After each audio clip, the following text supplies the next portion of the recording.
was March 2nd, 1975, 13 years ago. They were 8, 5, and 4, and I was 8 months pregnant. I was down to my parents' home visiting because my husband was out with friends snowmobiling, which I couldn't do. All the way home, as soon as we left my parents' home, we noticed this unusually bright star, which was lower than usual. And all the way home, no matter which direction I turned, this star would be positioned right in my driver's window. When I turned to take the last 3 miles home, I started getting a little nervous about it, but I kept the children talking, playing games, singing. I didn't want them to know I was worried. We noticed it started to come down, and the children started screaming that it was coming down. I almost stopped at the first farmhouse, but I thought, no, I couldn't, because it wasn't down far enough, and I didn't know what I'd tell them. So I kept going. Roger's mom lives at the next farm home, and then I just kept on going. I could tell it was coming down. When I hit a long stretch where there weren't any farm homes or anything, all of a sudden it was just down right in front of me, just like a shot. How did you react? Oh, I was frightened. I only remember looking at it for a couple seconds because somehow my body turned into automatic. It was about 2 car lengths ahead of me. It would have been about as tall as our car. It was covering the entire roadbed. I couldn't get around it. And somehow I shifted into reverse and threw open my door. The kids, they were all screaming. I started backing up, thinking I had to get to his driveway. I never thought of another car behind me, anything. Just get out of there. Well, now, let me ask you, because those of us who have not seen UFOs always wonder, if we did see one, how would we react? Why did you instantly have that reaction of fear instead of just curiosity? Well, I had read some things in magazines, and I didn't believe any of it. I just had kind of laughed myself. In fact, I had read an article a few years before that about a woman being abducted and supposedly she was pregnant or something, and I thought the story was made up.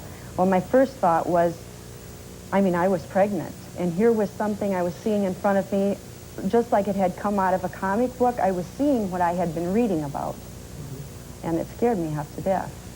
Now, Then, you mentioned Roger. Roger sitting next to you, Roger Weber. You helped Carole and her kids.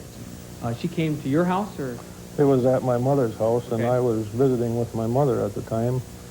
And we were sitting in the house, not aware of anything happening, and all at once the door burst open, and in come 3 little kids, scared to death. Their eyes were bugged right out of their head, and they were just really scared. And then Carole come, and she was as scared as the children. And well, we couldn't quite believe what we was hearing out of her either, you know. And so then... Did you go back out and look for it? Yes, we did go out and look for it, and at that time I didn't see anything. And So did you believe her or not? well, yes, we believed that there was something wrong because the way the children acted. So finally we convinced them that they could go on, it was safe, there was nothing out there. And then Carole and the children left again. They went out and they got up the road just about as far as she was the first time, I guess, and back that car come again just as fast as it could, and in the driveway, and the children come in the door again, really scared. You saw it twice. twice. Well, then, at that point, those children weren't about to leave again, no way. They was frightened, and they just were not going to leave that house. Well, I mean, you know, And children this aren't is exactly a dumb. strange house, I might add, that they had never been in, or we didn't even know those children. But now, did you say to yourself, maybe something, maybe Carole, Well, you know, I mean, let's face it, Carole, the first reaction people Well- have is just maybe Carole had a couple of beers, maybe Carole has lost it a little bit. I mean, Well, even the first time when I got there and talked to Roger, and he came back and they hadn't seen anything, I said to him, I couldn't have seen what I thought I saw. I said, don't even tell Bud about this, because this is my husband. I said, he's really going to think I'm crazy. So when I left the second time, I thought, I didn't see it. But then down it came again, and there was no telling. and this traumatized your children for a while after that? Very much so, very much so. The oldest daughter still is somewhat today. But she moved out of her bedroom. They slept in the living room on the floor for ages, right next to our bedroom. When night came, we turned on all the lights in the house.